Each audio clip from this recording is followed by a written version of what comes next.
I was doing repair work on Andrew's guitars and amps and things about a little over a decade ago.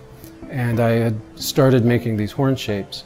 And at some point I suggested to him that he try playing his violin through my large horn. So he took me up on it, and he showed up one day and he played through the horn for several hours before I think he even really looked at it very closely.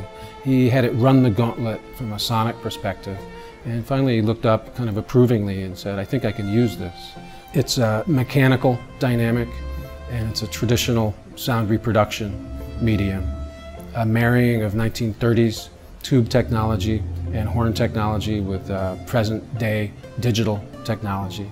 Many of them are made of recycled newsprint and dryer lint and baking soda, impregnated with shellac, which is also an organic byproduct of the lac beetle. When my part is done and the Arboretum is installed, Andrew will arrive and begin to compose for that space. So it's a three-way symbiosis. It's my sound system installed into the architecture of the MCA, and then Andrew coming and having an interactive experience with that for a fourth presentation. The Sonic Arboretum will be on view for the whole month of December, spanning the entire atrium in some fashion.